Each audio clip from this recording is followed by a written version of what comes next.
Malam itu, jalan lintas Sumatera di daerah Lampung sepi mencekam. Lampu jalan jarang, hanya beberapa titik yang menyala redup, selebihnya gelap pekat ditelan hutan di kiri dan kanan. Angin malam bertiup membawa bau tanah basah dan dedaunan kering, menambah suasana horor bagi siapapun yang melintas. Jalan ini bukan hanya dikenal rawan kecelakaan, tapi juga menjadi sarang para preman yang menebar teror.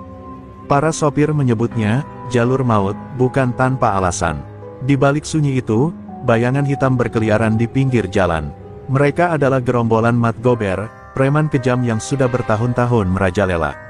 Wajah Mat Gober keras, penuh bekas luka sayatan, matanya liar seperti binatang buas yang kelaparan.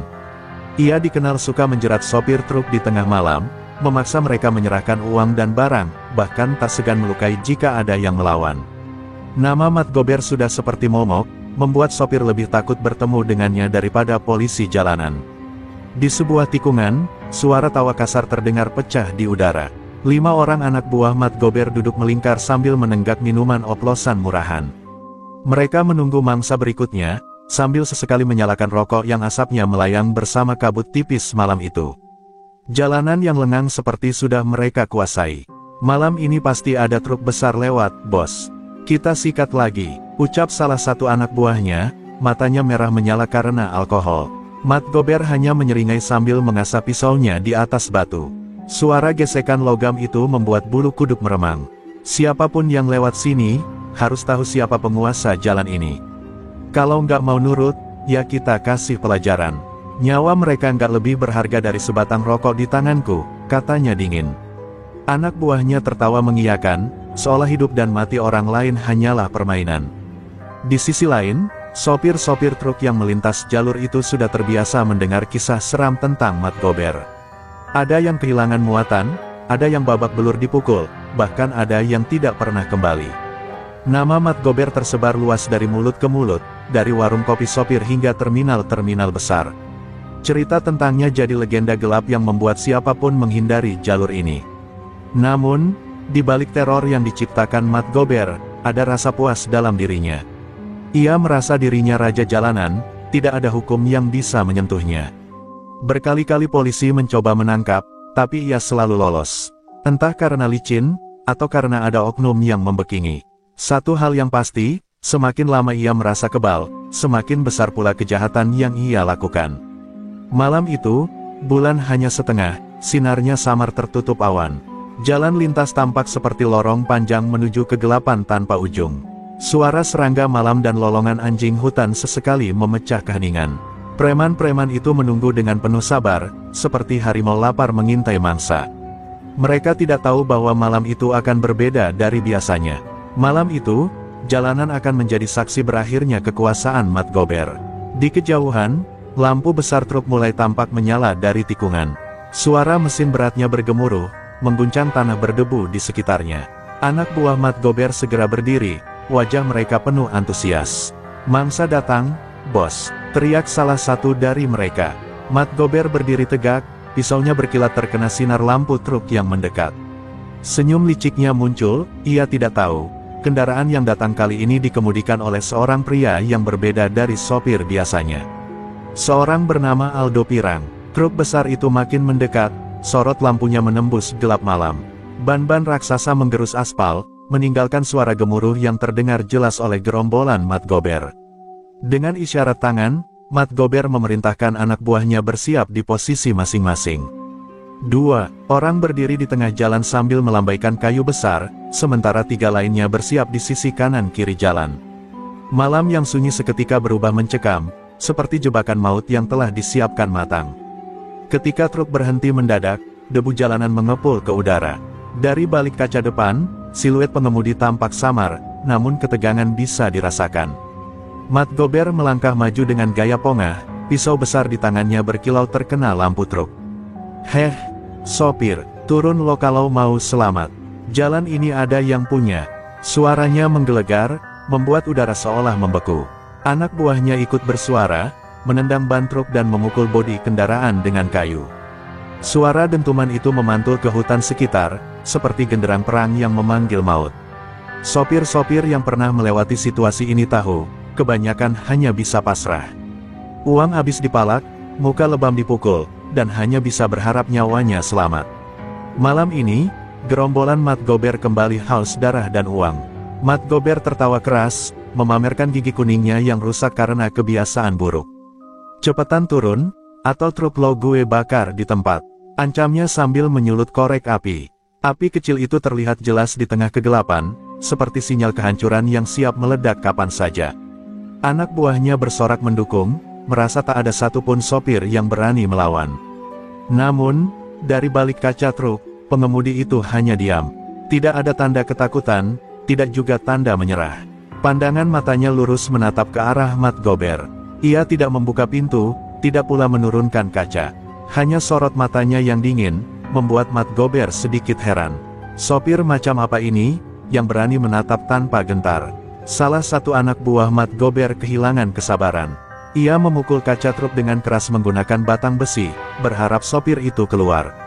Tapi kaca itu tidak pecah, dan sopir di dalam hanya menggerakkan kepalanya sedikit, seolah menimbang sesuatu. Ketegangan makin menebal, dan hawa ancaman terasa menyelimuti udara. Mat Gober maju selangkah lagi, pisaunya menempel ke kaca. "Gue kasih lo waktu 10 detik.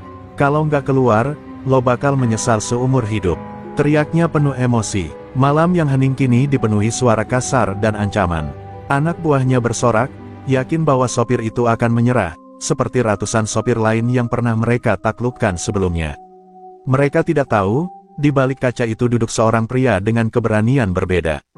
Pria bernama Aldo Pirang, 35 tahun, berotot kekar, rambut dicat pirang, dan malam ini mengenakan kaos oblong hitam yang melekat pada tubuhnya yang kokoh. Ia bukan tipe sopir yang mudah diintimidasi. Diam-diam, Aldo menyalakan rokok di dalam kabin, menghembuskan asapnya ke kaca, lalu tersenyum tipis. Senyum yang akan menjadi awal akhir bagi teror Mat Gober di jalan lintas ini. Di balik kemudi, sosok Aldo Pirang duduk dengan tenang. Usianya 35 tahun, wajah keras dengan garis-garis tegas yang mencerminkan pengalaman panjang sebagai sopir truk lintas Sumatera. Rambutnya dicat pirang, memberi kesan liar, tapi mata tajamnya menyeratkan keteguhan hati. Kaos oblong hitam yang ia kenakan menempel erat di tubuh berotot kekar, hasil dari bertahun-tahun mengemudikan truk besar dan bekerja keras di jalanan. Ia bukan sopir biasa yang mudah tunduk pada ancaman. Asap rokok mengepul dari bibirnya, memenuhi kabin truk yang pengap. Sambil menatap keluar, Aldo mengingat berbagai cerita yang ia dengar di warung kopi sopir, tentang Mat Gober yang brutal, tentang sopir-sopir malang yang dipalak hingga tak bisa pulang membawa uang. Hatinya bergemuruh, bukan karena takut, melainkan karena muak. Sudah terlalu lama jalan ini jadi milik mereka, gumamnya lirih. Dalam dirinya, Aldo punya prinsip yang tak bisa digoyahkan, hidup sopir sudah cukup berat dengan beban kerja dan risiko kecelakaan, jangan lagi ditambah oleh ulah preman. Dan malam ini, ketika terjebak dalam lingkaran geng Mat Gober, ia tahu satu hal, ia tidak akan menyerah begitu saja. Baginya, harga diri lebih berharga daripada setumpuk uang. Ketukan keras di kaca kabin kembali terdengar, menggema seperti palu kematian. Anak buah Mat Gober semakin beringas, berteriak memaksa agar ia turun. Aldo hanya menatap mereka, wajahnya datar. Sorot matanya menyalakan kegelisahan kecil di hati para preman itu. Tidak ada rasa panik, tidak ada rasa takut, seolah ia sudah menyiapkan sesuatu. Tangan Aldo perlahan menurunkan rokok ke asbak, lalu menggenggam erat setir.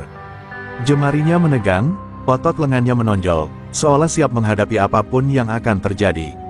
Tatapannya berpindah ke spion kanan, lalu ke spion kiri, memastikan jalan cukup terbuka. Nafasnya ditarik panjang, dadanya naik turun perlahan. Semua yang terjadi malam ini, ia tahu, akan mengubah segalanya. Di luar, Mat Gober yang sejak tadi mengamati mulai geram. "Sopir gila, jangan main-main sama gue," teriaknya, menghantam kaca dengan gagang pisau. Namun kaca itu tetap kokoh, seakan melindungi Aldo.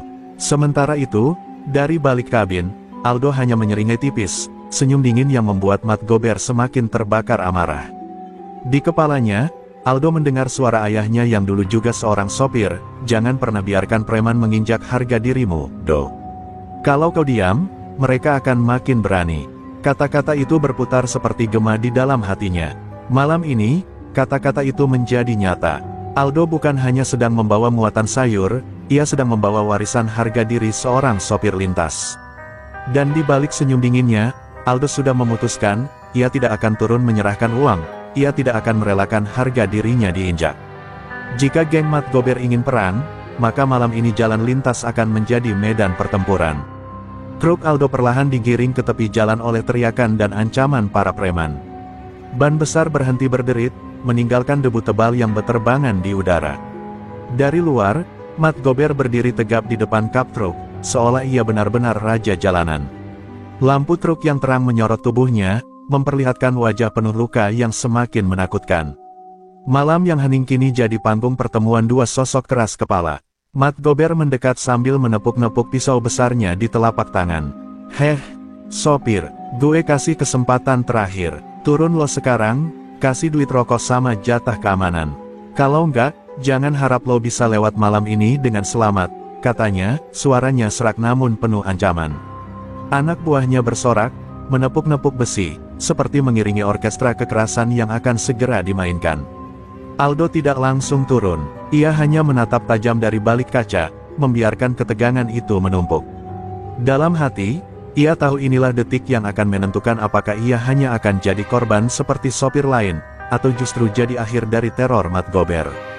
Dengan napas berat, ia membuka pintu kabin dengan sengaja, pelan, tapi penuh wibawa. Bunyi engsel pintu yang berderit terdengar jelas di antara hening dan sorakan kasar para preman. Ketika kakinya menjejak tanah, tubuh kekarnya yang dibalut kaos oblong hitam langsung mencuri perhatian. Lampu truk menyorotinya dari belakang, membuat sosok Aldo tampak gagah dan misterius.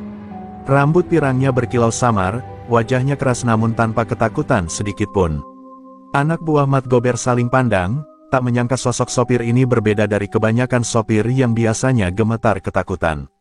Mat Gober melangkah maju, berdiri hanya sejengkal dari wajah Aldo. Bau alkohol dari mulutnya menusuk, tatapan matanya buas seperti hewan liar. "Lo pikir lo jagoan? Hah? Rambut pirang, badan gede, terus lo kira gue takut? Di sini cuma ada satu bos, dan itu gue," katanya sambil menekan ujung pisau ke arah dada Aldo. Namun Aldo tetap tak bergeming. Tatapannya justru semakin tajam, menembus mata Mat Gober yang garang. Dengan suara rendah tapi penuh wibawa, Aldo menjawab, "Gue bukan takut atau nggak takut. Gue cuma muak sama preman yang ngira jalan ini milik mereka. Malam ini, lo salah berhentiin orang." Ucapannya membuat suasana hening sesaat, sebelum sorakan kasar anak buah Mat Gober kembali pecah. Salah satu anak buah maju, berusaha menonjok Aldo. Tapi dengan refleks cepat, Aldo menahan pukulan itu dengan satu tangan, lalu mendorongnya hingga pria itu terhuyung ke tanah. Sorakan berubah jadi teriakan marah. Kini, geng Mat Gober sadar, sopir ini bukan orang sembarangan. Mat Gober mendengus, wajahnya memerah karena amarah. "Sopir edan, lo bakal nyesel nantang gue," katanya sambil mengangkat pisaunya lebih tinggi. Sementara itu, Aldo berdiri tegap, siap menghadapi apapun. Malam yang awalnya hanya penuh ancaman kini berubah menjadi panggung duel harga diri, antara seorang preman jalanan yang merasa berkuasa, dan seorang sopir yang menolak ditindas. Udara malam makin tegang ketika Mat Gober mengangkat pisaunya lebih tinggi, kilau logamnya menari-nari di bawah cahaya lampu truk. Anak buahnya mengepung Aldo dari segala arah, menutup jalan keluar. Mereka menepuk-nepuk kayu dan besi di tangan, menimbulkan suara dentuman yang membuat suasana seperti medan perang. Aldo berdiri tegak, tubuhnya seperti tembok kokoh, matanya tidak sekalipun berkedip menghadapi ancaman itu. "Turun lo ke tanah, sopir. Buka dompet, keluarin semua duit lo. Kalau enggak, badan lo yang gue tagih," teriak salah satu anak buah Mat Gober sambil menodongkan batang besi ke arah kepala Aldo. Namun, Aldo hanya diam, seolah ancaman itu tak ada artinya. Kesunyian sikapnya justru membuat geng preman itu makin panas. Mat Gober maju selangkah, pisaunya kini menempel di bahu Aldo, menekan hingga kain kaos oblong hitam itu sedikit robek. "Gue kasih kesempatan terakhir. Duit lo keluarin, atau lo gue tusuk di sini juga," katanya dengan suara parau. Beberapa anak buahnya tertawa, yakin bahwa kali ini sopir yang satu ini akan tunduk juga seperti korban-korban sebelumnya. Namun, yang terjadi justru sebaliknya. Aldo perlahan menatap wajah Mat Gober dengan sorot mata dingin. Gue bukan sapi perahan. Lo salah besar kalau pikir gue bakal kasih sepeser pun, ucapnya datar, tapi nadanya menusuk. Kata-kata itu seperti tamparan keras bagi geng preman yang terbiasa menguasai situasi. Salah seorang anak buah tak sabar lagi, langsung menghantam Aldo dengan kayu dari samping. Dentuman keras terdengar, namun tubuh Aldo hanya bergeser sedikit. Dengan gerakan cepat, Aldo menangkap ujung kayu itu, lalu memutarnya hingga si pemukul terpelanting jatuh ke tanah. Anak buah lain terkejut, sorakan mereka berubah jadi teriakan panik. Mat Gober makin murka, wajahnya merah padam. Ia menekan pisaunya lebih keras, hingga kulit Aldo tergores dan darah segar menetes di kaos oblong hitamnya. Berani lo lawan gue, pekiknya, namun Aldo justru menghela napas panjang, menahan rasa perih. Senyum tipis muncul di wajahnya, senyum yang membuat Mat Gober semakin terbakar amarah. Suasana makin kacau, 5 preman itu mulai mendekat bersamaan, mencoba mengeroyok. Sementara Aldo bergerak gesit, menepis, mendorong, bahkan sempat menjatuhkan satu orang lagi. Tubuhnya yang kekar jadi benteng yang sulit ditembus. Tapi jumlah musuh yang banyak membuatnya terdesak. Ia sadar, lama-lama ia bisa kalah jika terus bertahan di tengah kepungan ini. Dengan nafas memburu, Aldo melirik kembali ke arah truknya yang masih menyala. Ada tekad kuat di matanya. Ia tahu, pilihan untuk mundur hampir tak ada. Jika ia menyerah, harga dirinya hilang. Jika ia bertahan, nyawanya terancam. Dan di tengah pusaran ancaman itu, benaknya mulai menimbang langkah nekat yang akan mengubah segalanya. Malam ini, jalan lintas akan menjadi saksi pertarungan hidup dan mati. Keringat dingin mulai membasahi pelipis Aldo, bukan karena takut, melainkan karena adrenalin yang membuncah. 5 preman mengepungnya rapat, sementara Mat Gober masih menempelkan pisau ke tubuhnya. Situasi benar-benar genting, dan di detik itulah Aldo sadar, bertahan dengan tangan kosong hanya akan membuatnya habis di bawah keroyokan. Ia harus melakukan sesuatu yang mengejutkan, sesuatu yang membuat mereka goyah. Tiba-tiba, dengan gerakan secepat kilat, Aldo menepis tangan Mat Gober yang memegang pisau. Pisau itu terlepas sedikit, cukup untuk memberi ruang. Dalam kesempatan itu, Aldo menghantam dada Mat Gober dengan siku kerasnya. Dentuman tubuh yang roboh membuat anak buahnya kaget sesaat, tidak menyangka bos mereka bisa terhuyung oleh seorang sopir. Anak buah Mat Gober langsung menyerbu bersamaan, tapi Aldo bergerak seperti singa terdesak. Satu orang ia dorong hingga menghantam kap truk, satu lagi ia sikut ke wajah hingga terdengar suara retakan tulang hidung. Jeritan kesakitan menggema, malam yang tadinya sunyi kini berubah jadi arena pertarungan brutal. Namun jumlah mereka tetap membuat Aldo kewalahan. Satu pukulan besi menghantam bahunya, membuatnya meringis kesakitan. Darah kembali mengalir dari luka goresan pisaunya. Aldo terhuyung, tapi matanya tidak kehilangan cahaya perlawanan. Ia bukan hanya melawan preman, ia sedang melawan ketidakadilan yang sudah lama menindas para sopir di jalur ini. "Bangsat, hajar dia sampai mampus," teriak Mat Gober yang sudah bangkit, wajahnya memerah karena malu dipermalukan. Pisau kembali terangkat, siap menebas kapan saja. Anak buahnya bergerak beringas, mencoba mengurung Aldo agar tak bisa kabur. Aldo menatap cepat ke arah truknya. Mesinnya masih menyala, lampu depan masih terang, seakan truk itu memanggilnya. Di kepalanya muncul ide nekat, ide yang bisa jadi jalan keluar, tapi juga bisa jadi awal kehancuran. Jika ia kembali ke kabin dan mengendalikan truk, mungkin hanya itu satu-satunya cara untuk melepaskan diri dari jerat ini. Dengan sisa tenaga, Aldo mengayunkan pukulan keras ke arah preman yang menghalangi jalannya, lalu melompat naik ke pintu kabin. Preman-preman itu berusaha menahan, tapi Aldo terlalu cepat. Dalam hitungan detik, ia sudah kembali duduk di balik kemudi, tangannya meraih setir dengan napas tersengal. Sorak-sorai marah para preman terdengar di luar, memukul bodi truk dengan kayu dan besi. Mat Gober berdiri tepat di depan truk, pisaunya berkilat, wajahnya penuh kebencian. "Berani lo kabur, sopir? Gue potong leher lo di sini juga," pekiknya. Namun Aldo hanya menatap dingin melalui kaca depan. Tangannya mulai meremas setir, dan kakinya perlahan bergerak ke pedal gas. Malam itu, pilihan hidup dan mati tinggal selangkah lagi. Aldo Pirang duduk di dalam sel tahanan sementara, wajahnya terlihat tenang meski banyak orang yang masih membicarakan kejadian semalam. Lampung heboh, Nama Mat Gober terpampang di surat kabar pagi itu dengan judul besar, "Preman Jalanan Tewas Tragis Tergilas Truk." Namun di balik berita itu, nama Aldo juga ikut terseret. Ada yang menganggapnya pahlawan, ada pula yang menilainya sebagai penjahat. Beban itu membuat batin Aldo semakin tertekan, meski ia berusaha tetap tegar. Di luar sana, keluarga Mat Gober mulai mendatangi kantor polisi. Mereka marah, merasa kehilangan, sekaligus berusaha mencari kambing hitam. Seorang wanita parubaya yang diketahui ibunya menjerit histeris, menuduh polisi tidak becus mengamankan jalan, dan mengutuk Aldo sebagai pembunuh. Tangisan itu menusuk hati siapapun yang mendengarnya, termasuk Aldo yang diam-diam bisa mendengarnya dari balik jeruji besi. Meski ia tahu apa yang dilakukannya hanyalah bentuk pertahanan diri, rasa bersalah itu mulai menghantui pikirannya. Sementara itu, kelima anak buah Mat Gober yang selamat dari kejadian semalam mulai berkumpul di sebuah rumah kumuh di pinggiran kota. Wajah mereka dipenuhi amarah dan dendam. Mereka tidak hanya kehilangan pemimpin, tetapi juga merasa harga diri mereka diinjak-injak oleh seorang sopir yang berani melawan. "Kita tidak bisa diam, orang itu harus bayar," ucap salah satu dari mereka dengan mata merah penuh bara. Di sisi lain, para sopir truk yang mendengar kabar itu justru menghembuskan napas lega. Nama Aldo Pirang mulai mereka sebut sebagai jagoan jalanan yang berani melawan ketidakadilan. Namun mereka juga tahu, risiko di balik keberanian itu sangat besar. Jalan lintas Sumatera masih berbahaya, dan kehilangan satu sosok seperti Mat Gober bukan berarti keamanan mereka sepenuhnya terjamin. Ada banyak preman lain yang bisa saja bangkit.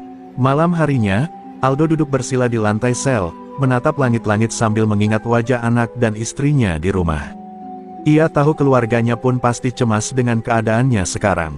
Dalam hati, ia berbisik lirih, "Aku tidak ingin anakku hidup dalam ketakutan. Jika aku harus menanggung semua ini, biarlah. Asal mereka selamat." Kalimat itu menjadi penguat batinnya, meski situasi semakin menekan. Di luar kantor polisi, suasana makin panas. Para pendukung keluarga Mat Gober mulai berdatangan, menuntut agar Aldo segera dihukum. Sebaliknya, beberapa sopir yang bersimpati kepada Aldo datang memberikan dukungan moral. Pertentangan itu menimbulkan ketegangan baru yang bisa meledak kapan saja. Polisi pun mulai kewalahan menjaga ketertiban. Kapolsek yang menangani kasus ini menghela napas panjang. Ia tahu kasus ini tidak sesederhana kecelakaan atau pembelaan diri. Ada tekanan dari banyak pihak, keluarga korban, kelompok sopir, bahkan pejabat daerah yang khawatir situasi ini merembet jadi kerusuhan. Di ruangannya, ia berkata lirih, "Kasus ini bukan hanya soal hukum, tapi juga soal dendam yang bisa meledak kapan saja." Aldo sendiri mulai merasakan bahwa hidupnya tidak akan lagi sama. Ia tidak takut menjalani hukuman, tapi ia sadar, dendam 5 anak buah Mat Gober yang masih hidup adalah ancaman nyata. Di balik ketenangannya, ia mulai menyiapkan hati dan pikirannya untuk menghadapi badai yang lebih besar. Jalan lintas Sumatera ternyata masih menyimpan luka yang belum sembuh. Di sebuah rumah reyot di pinggir kebun karet, 5 anak buah Mat Gober duduk melingkar. Wajah mereka kusut, mata mereka merah, dan aura kebencian begitu kental memenuhi ruangan itu. Seorang pria berbadan kurus dengan tato di lehernya menghantam meja kayu dengan tinjunya. Mat Gober tidak boleh mati sia-sia. Sopir itu harus bayar mahal. Suaranya menggelegar, membuat suasana semakin panas. Seorang lainnya, pria berkepala pelontos dengan luka sobek di alis, mengangguk sambil menyalakan rokok. Asap tebal mengepul, seakan jadi simbol dendam yang membara di dada mereka. "Kalau polisi gagal menghukum dia, biar kita yang turun tangan. Nyawa dibayar nyawa, jangan harap Aldo bisa hidup tenang." Kalimat itu disambut anggukan penuh amarah. Tidak ada lagi rasa takut, hanya dendam yang mengikat mereka. Namun, satu orang di antara mereka tampak ragu. Pemuda paling muda, baru berusia sekitar 20 tahun, menunduk sambil menggenggam tangannya gelisah. "Bang, kita ini memang kehilangan, tapi jangan lupa, Mat Gober juga sering bikin orang sengsara. Apa kita mau terus hidup begini, jadi preman tanpa arah?" Ucapannya membuat ruangan hening sesaat. Tetapi hening itu segera pecah oleh tawa sinis sang pelontos. "Jangan sok suci kau, kalau kau takut, minggir. Ini urusan darah." Di sisi lain kota, kabar mengenai niat balas dendam itu perlahan mulai terdengar di kalangan sopir. Beberapa sopir senior berkumpul di warung kopi, membicarakan kemungkinan Aldo jadi target selanjutnya. Kalau benar mereka balas dendam, Aldo dalam bahaya besar. Dia sudah diincar, ujar seorang sopir tua dengan nada khawatir. Namun sebagian sopir lain justru menyemangati. Aldo bukan sembarangan. Dia berani menyerahkan diri, berarti dia siap hadapi apapun. Malam itu, 5 anak buah Matt Gober mulai bergerak. Mereka menyusun rencana untuk mengintai kantor polisi, menunggu saat yang tepat ketika Aldo keluar. Bayangan dendam membuat mata mereka berkilat penuh kebengisan. Di jalanan sepi, motor-motor tua mereka melaju dengan deru knalpot yang meraung, seakan menandakan datangnya bahaya. Sementara itu, Aldo di dalam sel mulai merasa ada sesuatu yang tidak beres. Nalurinya sebagai sopir jalanan yang terbiasa membaca situasi membuat bulu kuduknya merinding. Ia bisa merasakan bahaya yang semakin mendekat, meski tidak tahu kapan akan datang. Ia menutup matanya, menarik napas panjang, dan berbisik lirih, kalau memang mereka datang, aku tidak akan lari. Aku akan hadapi. Di ruangannya, Kapolsek menerima laporan intel kecil-kecilan dari anak buahnya. Pak, ada kabar 5 anak buah Matt Gober sedang bergerak. Sepertinya mereka mau cari masalah. Kapolsek memijat pelipisnya, wajahnya tegang. Kalau benar begitu, kita harus waspada. Jangan sampai kantor ini berubah jadi medan perang. Malam semakin larut, dan langit Lampung tampak mendung. Hujan rintik mulai turun, menambah ketegangan suasana. 5 anak buah Matt Gober sudah semakin dekat dengan kantor polisi. Api dendam mereka berkobar, dan satu nama jadi target utama, Aldo Pirang. Hujan semakin deras mengguyur halaman kantor polisi malam itu, menimbulkan genangan di jalan aspal yang berkilau diterpa lampu jalan. 5 motor tua berhenti di seberang, mesin meraung singkat sebelum dimatikan. Dari balik helm dan jas hujan tipis, 5 anak buah Matt Gober menatap gerbang kantor polisi dengan mata penuh dendam. Malam ini kita robek harga diri mereka. Aldo harus keluar dengan cara kita, desis si pelontos, menyalakan sebuah botol berisi bensin dengan kain yang sudah disulut api. Tiba-tiba, boom, sebuah botol molotov dilempar ke arah pagar. Api menjalar cepat, menerangi kegelapan. Polisi yang berjaga sontak panik, beberapa berlari mencari sumber serangan. Dentuman keras memecah keheningan malam, disusul jeritan warga sekitar yang mulai ketakutan. Serangan itu benar-benar nekat, seolah mereka tidak peduli lagi dengan nyawa sendiri. Di dalam sel, Aldo terbangun dari duduknya saat mendengar ledakan. Ia berdiri dan mendekat ke jeruji, menatap keluar dengan rahang mengeras.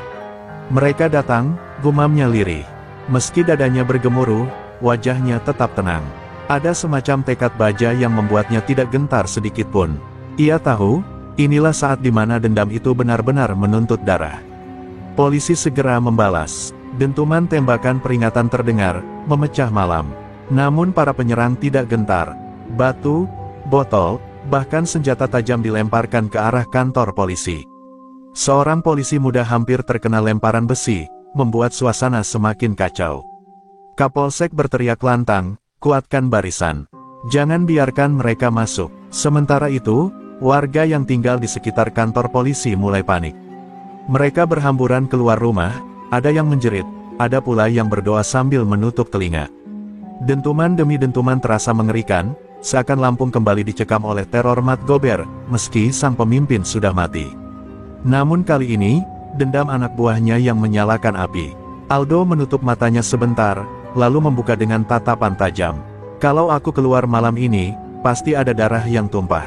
Tapi aku tidak akan sembunyi, ucapnya pada dirinya sendiri. Ia menggenggam jeruji besi dengan keras, hingga buku jarinya memutih.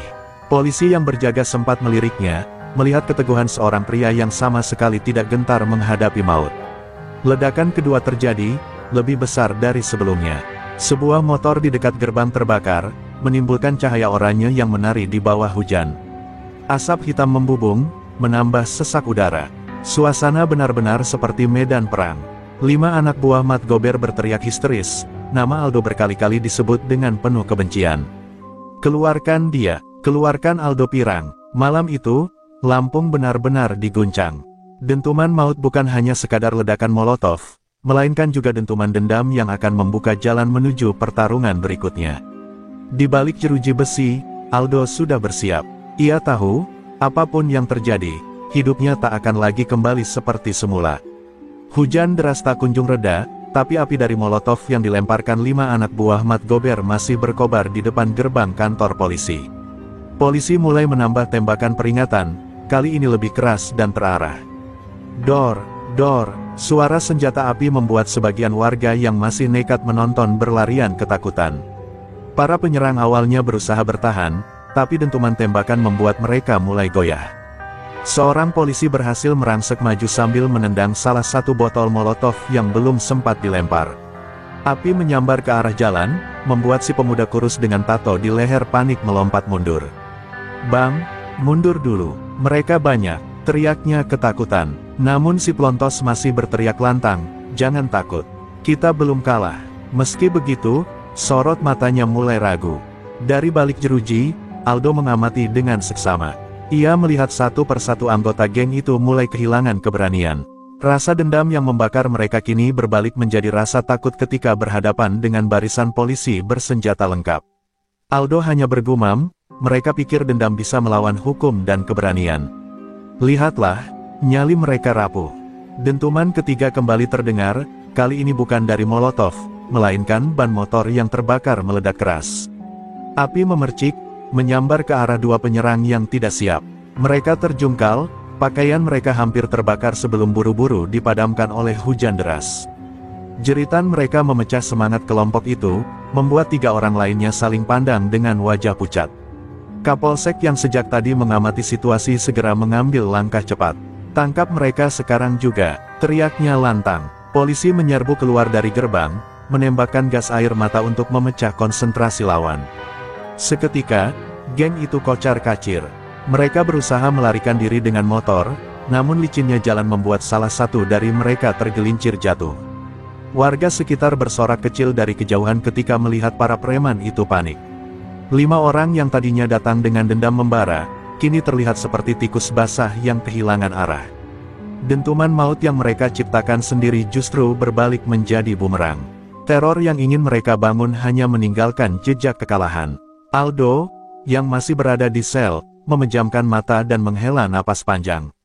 Akhirnya, gumamnya. Namun dalam hati ia tahu, meski geng itu kocar-kacir malam ini, dendam mereka belum sepenuhnya padam. Beberapa dari mereka masih akan mencari cara lain untuk membalas. Di halaman kantor polisi, bau bensin bercampur hujan masih menusuk hidung. Api perlahan padam, hanya menyisakan asap hitam dan motor-motor yang hangus. Malam itu, Lampung akhirnya tenang kembali, meski semua orang sadar, ini hanya jeda sebelum badai berikutnya. Pagi hari setelah kerusuhan, kantor polisi Lampung masih diselimuti bau asap dan sisa kebakaran. Motor-motor yang hangus menjadi saksi bisu kebengisan malam. Tadi, di dalam ruang interogasi, 2 dari 5 anak buah Mat Gober yang tertangkap duduk terikat dengan wajah tertunduk. Mata mereka merah, bukan hanya karena kurang tidur, tetapi juga karena rasa takut yang akhirnya menguasai. Kapolsek duduk di seberang, menatap tajam kedua pria itu. "Kalian pikir bisa membawa dendam ke sini, menyerang kantor polisi, dan lolos begitu saja?" Suaranya keras, menusuk. Mereka terdiam, hanya menunduk. Keberanian yang semalam membakar dada kini menguap entah kemana. Yang tersisa hanyalah keheningan penuh penyesalan. Di dalam selnya, Aldo duduk bersandar pada dinding dingin. Ia bisa mendengar samar-samar suara interogasi dari ruangan sebelah. Setiap teriakan dan setiap bantahan yang gagal selalu sampai ke telinganya. Hatinya bergetar, bukan karena kasihan, melainkan karena ia melihat bayangan dirinya sendiri. "Dendam selalu berakhir sama penyesalan," bisiknya lirih, sambil menutup mata. Di luar sana, warga mulai kembali beraktivitas, meski perasaan was-was masih menyelimuti. Nama Mat Gober terus diperbincangkan. Sebagian masih takut arwahnya akan jadi legenda menakutkan, sebagian lagi lega karena teror jalan lintas berakhir sudah. Namun semua sepakat, darah yang tumpah semalam hanya menambah noda hitam di tanah Lampung. Ibu Mat Gober datang pagi itu, berbalut kebaya lusuh dengan mata sembab. Ia berdiri di depan kantor polisi, menatap gerbang yang gosong, lalu menangis terseduh. "Anakku mati, anak buahnya ditangkap, semua berakhir di sini." Tangisnya memecah hati siapapun yang mendengarnya. Beberapa warga menundukkan kepala, sadar bahwa dosa Mat Gober kini diwariskan kepada keluarganya. Aldo, yang mendengar kabar itu dari seorang polisi jaga, termenung lama. Ada rasa iba, ada pula rasa lega. Ia sadar, setiap manusia membawa beban dosa masing-masing, dan kali ini, roda nasib menumbangkan orang-orang yang selama ini menindas. Namun keheningan yang ia rasakan bukan keheningan damai, melainkan keheningan penuh luka dan dosa yang tak bisa dihapus begitu saja. Kapolsek keluar dari ruang interogasi dengan wajah muram. Ia tahu, meski 2 orang sudah tertangkap, 3 lainnya masih bebas dan pasti menyimpan dendam. Ini belum selesai, ucapnya pada anak buahnya. Kata-kata itu seperti vonis, Lampung belum sepenuhnya aman. Malam pun kembali tiba, lampu-lampu jalan berkelip redup, dan di kejauhan, suara serangga malam bercampur dengan desiran angin. Keheningan itu seolah membawa bisikan, bahwa dosa-dosa semalam belum lunas, dan bayangan dendam masih bersembunyi di balik gelap jalan lintas Sumatera. Pagi itu udara Lampung masih terasa berat, seolah sisa asap semalam belum sepenuhnya hilang. Di dalam selnya, Aldo duduk termenung sambil menatap cahaya matahari yang masuk dari celah jeruji. Kepalanya penuh dengan pikiran tentang masa depan, tentang keluarganya, dan tentang ancaman yang masih mengintai. Namun ada satu hal yang ia pegang teguh, ia tidak boleh gentar.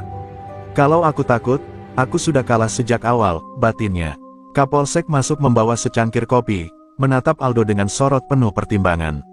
Aldo, ucapnya, kau bisa memilih bungkam, atau kau bisa bicara di pengadilan nanti.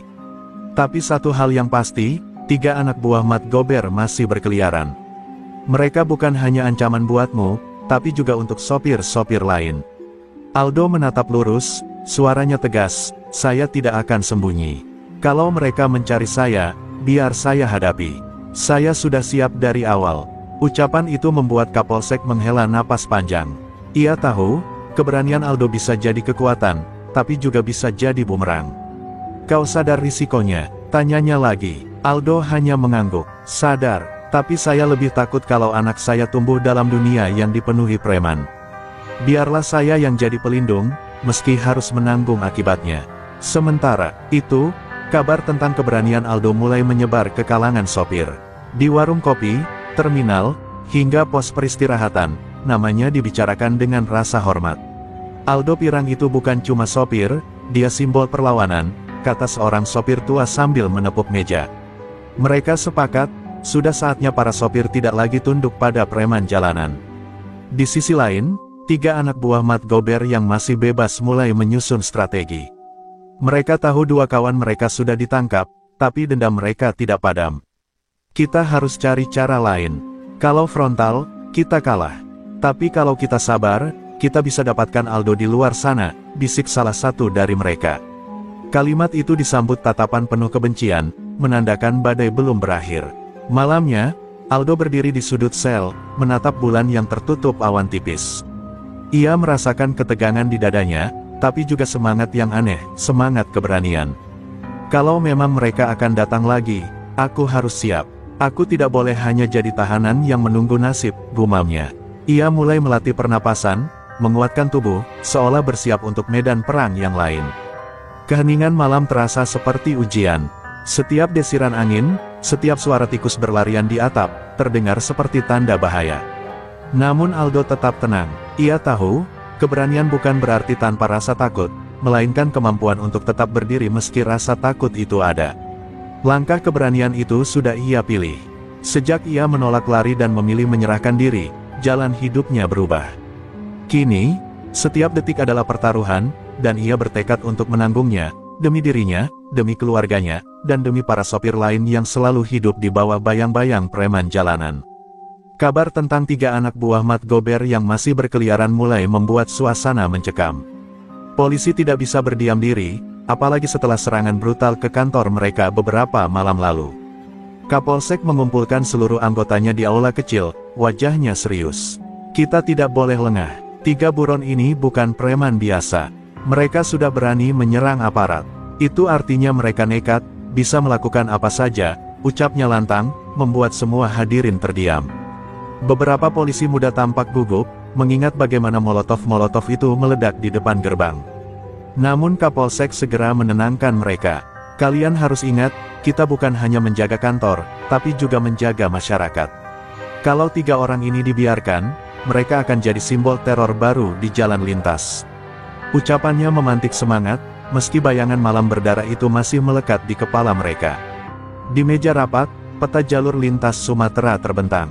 Garis-garis merah menandai lokasi yang biasa digunakan Mat Gober dan kelompoknya untuk memalak sopir. Mereka pasti akan kembali ke wilayah ini. Kita pasang mata-mata, perkuat patroli, dan jangan beri mereka ruang untuk bernapas, instruksi Kapolsek terdengar jelas. Para perwira mencatat cepat, menyadari betapa seriusnya ancaman ini. Sementara itu, 2 buron yang sudah ditangkap masih menjalani interogasi. Polisi mencoba menggali informasi tentang keberadaan 3 lainnya, namun jawaban yang keluar hanya bungkam atau kebohongan. Kapolsek menatap mereka dengan tatapan dingin. Percuma kalian lindungi mereka, cepat atau lambat, kami akan tangkap juga. Bedanya, yang menyerah masih bisa bernapas, yang melawan akan tamat. Di dalam sel, Aldo mendengar langkah kaki polisi mondar-mandir lebih sibuk dari biasanya. Ia tahu, pihak kepolisian mulai bergerak serius. Seorang petugas mendekat, berkata singkat kepadanya, "Tenang, kami akan lindungi kamu. Tapi bersiaplah, bisa saja mereka mencari celah saat kau dipindahkan nanti." Aldo mengangguk, matanya tetap tajam. "Saya sudah siap, hanya jangan biarkan sopir lain jadi korban lagi." Reaksi keras polisi mulai terdengar, hingga ke telinga masyarakat. Warga Lampung sedikit lega, meski masih dihantui rasa takut.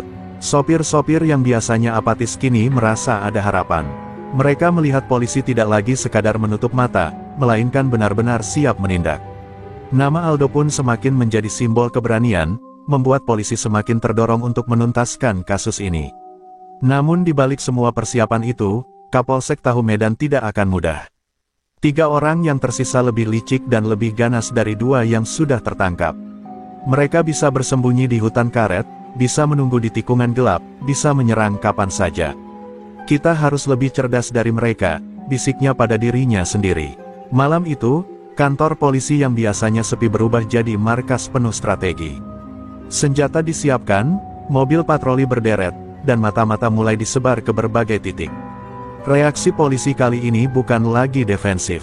Mereka bersiap menyerang, dan di tengah semua persiapan itu, nama Aldo tetap disebut sebagai pusat badai, pria yang tanpa sadar memicu perang kecil di jalan lintas Sumatera. Malam itu jalan lintas Sumatera masih basah oleh sisa hujan sore. Kabut tipis turun, membuat suasana semakin mencekam. Di balik gelap, 3 sisa anak buah Mat Gober bergerak dengan wajah penuh dendam. Mereka yakin bisa menebus kematian bos mereka dengan menargetkan Aldo. Kalau dia berani, kita lebih berani. Malam ini, darahnya yang akan membasuh jalan ini, geram salah satu dari mereka sambil menyiapkan celurit panjang. Namun, apa yang mereka tidak tahu, polisi sudah memasang jebakan. Informasi dari Intel membuat aparat menutup akses di 2 arah. Jalan yang biasanya menjadi sarang pemalakan kini penuh mata tersembunyi. Mobil patroli sengaja diparkir jauh agar tak terlihat, sementara beberapa anggota bersenjata lengkap menunggu di kegelapan.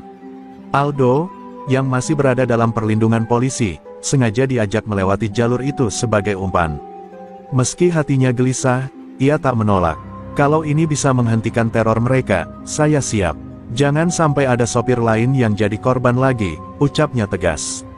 Polisi menatapnya dengan hormat, menyadari keberanian pria berkaos hitam itu bukan sekadar bualan. Tepat di tikungan sepi, ketiga buron itu muncul. Mereka melompat ke tengah jalan, menghadang truk yang Aldo kendarai. Salah satunya berteriak lantang, "Turun. Malam ini nyawamu milik kami." Aldo menggertakkan giginya, tangan kuatnya menggenggam setir. Namun sebelum ia sempat bertindak, lampu sorot menyala, dan suara perintah polisi menggema, "Angkat tangan. Kalian dikepung." Kepanikan melanda. 2 orang mencoba melarikan diri ke arah hutan karet, namun tembakan peringatan memaksa mereka tiarap. 1 orang yang tersisa nekat menyerang, melompat sambil mengayunkan celurit. Namun gerakannya langsung dihentikan oleh tim sergap yang melumpuhkannya dengan tembakan terukur di kakinya. Jeritan kesakitan memecah malam, menandai runtuhnya sisa geng Mat Gober. Aldo turun dari truk, dadanya masih bergemuruh. Ia menatap tubuh-tubuh yang kini tersungkur di tanah. Bukan rasa puas yang ia rasakan, melainkan kelegaan bercampur iba. "Inilah akhir dari jalan kalian, teror yang kalian tebarkan sudah berakhir malam ini," gumamnya lirih. Polisi yang berdiri di sampingnya mengangguk, "Dan semua ini bisa selesai juga karena keberanianmu." Berita penangkapan itu cepat menyebar. Sopir-sopir di jalur lintas bersorak lega, warga kampung yang selama ini takut akhirnya bisa bernapas tanpa bayang-bayang teror. Nama Mat Gober, yang dulu ditakuti, kini hanya tinggal kenangan buruk yang terkubur di aspal. Aldo sendiri kembali menyerahkan diri, memastikan proses hukumnya tetap berjalan. Baginya, meski sudah ikut menuntaskan teror itu, tanggung jawabnya sebagai manusia tidak bisa ia lari dari. Namun satu hal pasti, di mata para sopir, ia telah menjadi simbol perlawanan, bukti bahwa keberanian bisa mengakhiri ketidakadilan yang menjerat jalanan Lampung. Pagi itu udara Lampung terasa berbeda. Tidak ada lagi bisikan ketakutan di jalan lintas, tidak ada lagi sopir yang ragu untuk menginjak pedal gas saat melewati tikungan gelap. Teror Mat Gober dan anak buahnya sudah berakhir. Namun, di balik semua itu, Aldo Pirang duduk termenung di balik jeruji besi kantor polisi, wajahnya tenang meski hatinya penuh luka. Ia tahu, jalan panjangnya sebagai seorang sopir tidak berakhir di sini. Di luar, suara-suara sopir truk yang sengaja datang terdengar jelas. Mereka berdiri berjam-jam hanya untuk melihat sosok yang selama ini mereka anggap pahlawan. Kau sudah membuka mata kami, Do. Kalau bukan karena keberanianmu, mungkin kami masih jadi bulan-bulanan mereka, ucap seorang sopir tua yang sempat diwawancarai wartawan. Nama Aldo kini bergema, bukan lagi sekadar sopir truk, tapi simbol perlawanan. Polisi pun berada dalam dilema. Di satu sisi, mereka harus menegakkan hukum. Tindakan Aldo yang melindas Mat Gober hingga tewas tetap harus diproses. Namun di sisi lain, mereka menyadari bahwa keberanian pria berkaos hitam itu telah menyelamatkan banyak nyawa. Kapolsek yang sejak awal memantau kasus ini akhirnya berkata kepada bawahannya, keadilan bukan hanya soal hukum tertulis.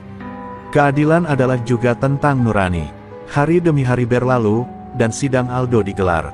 Ruang pengadilan penuh sesak, bukan hanya oleh sopir, tapi juga oleh warga biasa yang pernah jadi korban geng Mat Gober.